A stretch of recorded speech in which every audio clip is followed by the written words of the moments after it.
Sziasztok, Skorpiók! Köszöntelek a csatornámon, Attila Tarot. Ebben a videóban azt nézzük meg, hogy októberben milyen energiákat várhatsz a szerelem, és a kapcsolatok területén, mint mindig, ez egy általános kirakás, így igazán figyelj oda azokra az üzenetekre, amik relevánsak a számodra, és engedd el a többit.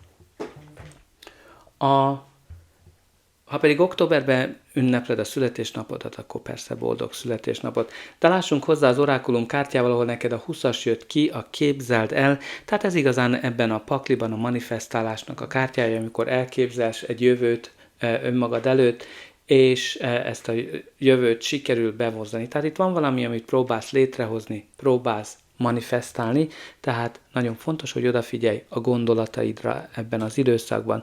De nézzük, miről szól a taró. A kirakásod középpontjában a kardok 3-as van. A kardok 3-as, ami a csalódások, a szívfájdalmak, az összetört szívnek a szimbóluma. Tehát itt alapjába véve kötődhet egy váláshoz, szakításhoz, csalódáshoz, bármilyen ok miatt lehet, hogy félrelépett valaki, vagy igazán bármi lehet, elutasításhoz is kötődhet, ami alapjába véve szíven szúrt. De ez a fekete felhők jelzik azt, hogy ez nem sokáig marad így, ez is el fog múlni, még ha jelenleg eléggé fájdalmas. A kirakásod első lapja az a kelyhek 3-as. A kelyhek 3-as, ami a közösség, az ünneplés, az összejövetelek, a buliknak a lapja, tehát lehet, hogy valami történt egy bulin, vagy valamilyen partin. Jelenthet szerelmi háromszöget is, én általában nem szoktam úgy értelmezni, csak hogyha erre van más támogatólap. Hát itt ez a kardok 3-as, ez egy elég erős támogatója egy szerelmi háromszögnek, úgymond. A következő kártya, aminek üzenete van számodra, az az érmék 7-es, ami az elemzés és a számottevésnek a lapja, amikor valamiben nagyon sok energiát fektettél bele, és el kell döntened azt, hogy most ezt érdemes folytatni, vagy nem. Valaki egy kapcsolatba fektetett nagyon sok energiát, valaki a kapcsolat keresésbe, és amikor ez a lap előjön, akkor azon töprengsz, hogy ezt érdemes-e folytatni, vagy egy új irányba kell elindulni. Ez a lap kötődik a manifestáláshoz is, különösen, hogyha a mágussal szokott kijönni. Itt nincs a mágus, de itt megvan ez az képzeld el kártya, ahol igazán valamit próbálsz létrehozni, de lehet, hogy nehéz, elég sok időbe telik. Általában ez a kombináció, ez egy jó jel arra, hogy van valami jel, ami mutatja azt, hogy amit próbálsz létrehozni, az létrejön.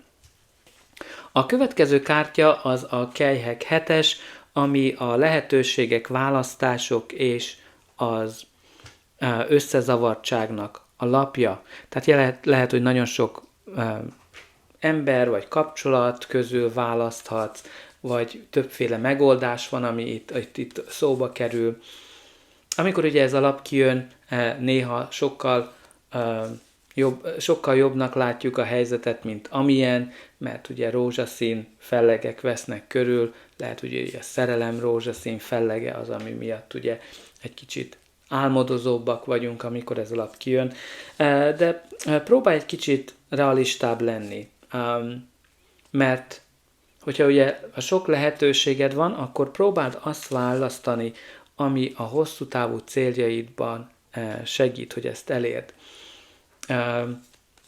Néha ugye a kelyhek 7-esnél jelentheti azt is, hogy igazán nem tudod, hogy mit akarsz, mert ez is kötődik a manifestáláshoz, úgymond olyan szempontból, hogy egyik nap ezt akarsz, a másik nap azt akarsz, és az univerzum ezzel a lappal üzen, hogy nem tudom, hogy mit akarsz létrehozni. És lehet, hogy azért telik nagyon sok időbe, mert nem vagy konzisztens. Egyik nap mást akarsz, mint tegnap. A következő lapja a kirakásodnak az a botok ásza. Mint minden ász, ez is valamilyen új kezdetet hoz az életünkbe, egy szenvedélyes új kezdetről szól, arról a szikráról, ami egy tüzet is képes beindítani. Tehát ez lehet egy olyan egyéjszakás kaland, amiből több fejlődik ki. Jelentheti azt a szikrát, ami beindított egy kapcsolatot, és igazán visszajön ez a szikra. Ami fontos itt, hogy nagy-nagy szenvedély van ebben, tehát nagyon tüzes, nagyon energetikus, úgymond. Tehát itt lehet valamilyen szenvedélyes, szerelmi háromszög, ami aztán túl szenvedélyes lett, és összetörte az ember szívét. A következő lapja a kirakásodnak az a kardokötös, ami a kemény konfliktusnak a lapja, tehát nem úgy, mint a botokötös, amikor próbáljuk azt, hogy meddig mehetünk egymással, tehát itt már háború van. Itt már igazán mindenki csak a saját érdekeit nézi, nincs megfelelő kommunikáció, és arra törekszünk, hogy a mi igazunk legyen az, ami teljesül, a mi érdekünk. Tehát ez a lap arra próbál ösztökölni, hogy legyen jobb kommunikáció köztetek, ha valamilyen konfliktus van. Jelezhet belső konfliktust, összezavartságot persze azzal a kelyhek hetessel. Tehát bármilyen konfliktus is itt próbáld igazán arra fókuszálni, hogy jobban együttműködj, és jobb kommunikáció legyen. Mert ugye ez a lap általában arra próbál ösztökélni, hogy jó-e az, ha minden áron nyersz. Valamint milyen árat fizetsz azért, ha győzöl, ha a te akaratod van. Lehet, hogy nagyon nagy az az ár, és lehet, hogy nem éri meg. De nézzük meg, hogy mi lesz ennek a kirakásnak a végkimenetele. De előtte ne felejts el lájkolni, megosztani, valamint feliratkozni. Azzal mindenképpen jelzed, hogy ez a kirakás segített, és te is segítesz nekem abban, hogy növeljem a csatornát, hogy minél több emberhez eljusson az üzenet, különösen azokhoz, akiknek szüksége van rá.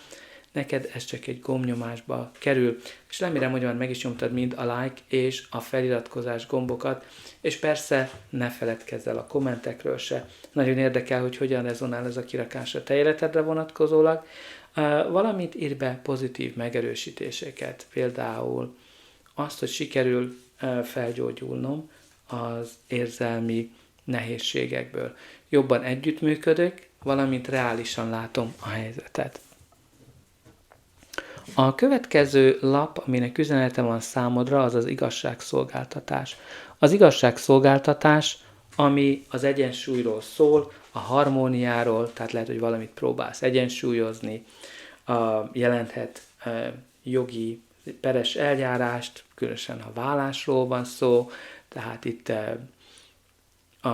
ezzel a kardokötössel nagyon valószínű, hogy itt mindenki csak győzni akar, ha vállásról van szó, minden áron, még ha azzal fájdalmat is okoznak egymásnak. De alapjába véve az igazságszolgáltatásnál egy igazságos döntésre számíthatsz, ahol mindenki megkapja azt, amit érdemel. Nem biztos, hogy az, amit akar, de azt mindenképpen megkapja, amit érdemel. A következő lap az érmékötös, tehát az érmékötös az az elszigeteltség, a magánynak alapja, a szenvedés, a gyötrelmeknek a megtestesítője, amikor kirekesztettnek érezzük magunkat, magányosnak, kötődhet ugye szakításhoz, válláshoz, vagy csak amikor egyedül érzi magát az ember, jelezheti azt is, hogy nehéz kapcsolatot teremteni, mert valami oknál fogva lehet, hogy gyereked van, vagy bármi. Nagyon fontos az, hogy próbálj odafigyelni a pozitív dolgokra, például a képességeidre, és nem pedig a hiányosságaidra.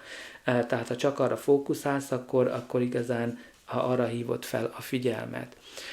Az is fontos ennél a lapnál, hogy segítség mindenképpen elérhető, és ha segítségre van szükséged, mert itt azért elég nehéz lapok jöttek ki ezzel a kardok és az érméköt, valamint a kardok 3-assal kapcsolatosan. Tehát segítség mindig elérhető, tehát vedd igénybe. Aztán légy hálás, ami nagyon nehéz, hogyha nehéz időszakba megy át az ember. Légy hálás az apró dolgokért, mert az igazság, az a érmékötösnek a gyógyszere, hogyha arra fókuszálsz, ami jó, ami pozitív az életedbe. Aztán az utolsó lap az a kiegyenlítődés. A kiegyenlítődés ami a védelem, a gyógyulásnak a megtestesítője, tehát igazán itt jelzi azt, hogy sikerül ezekből a fájdalmakból felgyógyulni, túltenni magadat, valamint jelzi azt is, hogy nem szabad rohannod, türelmesnek kell lenni, amit persze nem azt akarjuk hallani, de ez a türelem, az arany középút, az biztos sikerhez vezet, tehát egyik lépés után kell megtenni a másikat. A pakli alján pedig a csillag van. A csillag, ami ugyancsak a gyógyulásnak a megtestesítője, a nehézségek után visszatér a remény az életedbe, valamint jelzi azt is, hogy a kívánságod teljesül, az univerzum teljesíti a kívánságodat, tehát bármilyen nehéz helyzetben vagy most, én úgy látom, hogy ezzel a csillaggal sikerül megfordítani a dolgokat, valamint az képzeld el is jelzi azt, hogy itt sikerül létrehozni, amit szeretnél. Ebből a pakliból pedig a cigány kártyából a gondolat jött ki, ami igazán jelenthet a gondolataidat, jelenthet egy világosabb hajú, művészibb személyt, egy titkos szeretőt is, tehát itt ugye, hogyha megnézzük ezeket a szerelmi háromszöget, akkor mindenképpen vonatkozhat a titkos szeretőre. Hát igazán ennyi van számotokra, remélem, hogy ez a kirakás segített, és újra üdvözölhetlek.